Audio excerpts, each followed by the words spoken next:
Here are a few more things I don't care about as a school-based OT. That your IEP app only lists minutes per session or sessions per week instead of minutes per week or minutes per month, minutes per marking period or minutes per year as a scroll down option.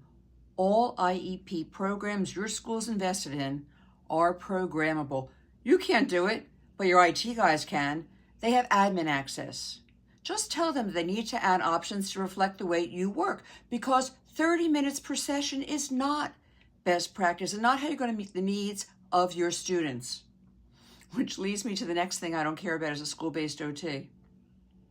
I don't care that your school is used to related service providers having a caseload from which kids are scheduled for a set block of time each week. I also don't care that the unwritten assumption is that business will continue as usual. That's not best practice. And it's not in keeping with AOTA, APTA, and ASHA's policy statements on school-based practice.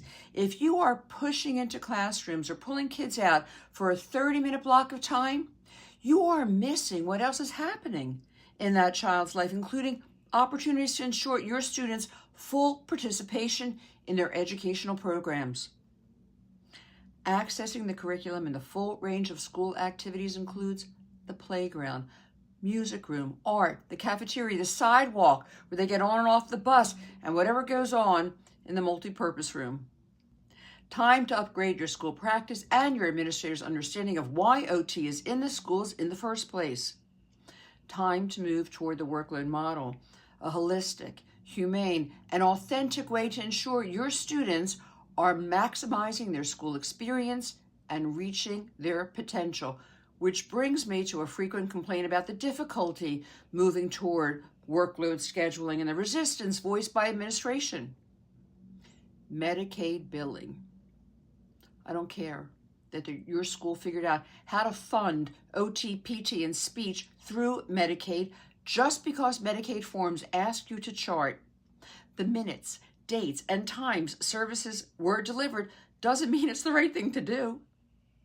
In workload models, your 30 minutes might include 15 minutes in a classroom, collaborating with a teacher on a handwriting lesson, 10 minutes in the cafeteria, helping a student insert a straw into their milk carton, and 5 minutes walking with the student in the hallway between classes, since the teachers told you that they knock everybody and everything along the way as they go. Ask your admin, how'd you like me to chart that? Because saying I'll work with a student every Tuesday from 9:30 to 10 is not what you'll be doing. Let the decision on accountability be on their shoulders. Do they really want separate entries like Tuesdays 9:35 to 9:45 classroom updating and practicing personal exercise charts to promote readiness for learning?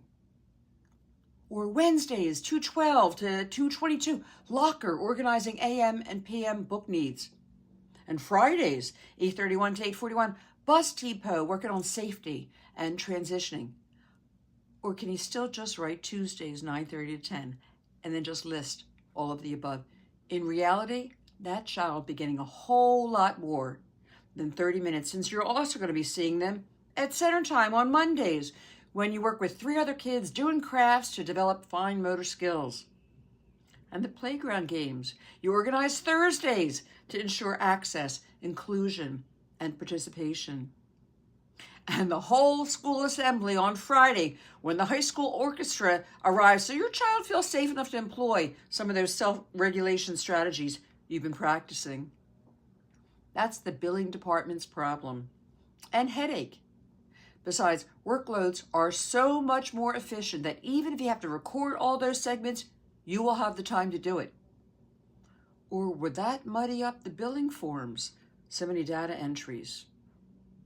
Don't care.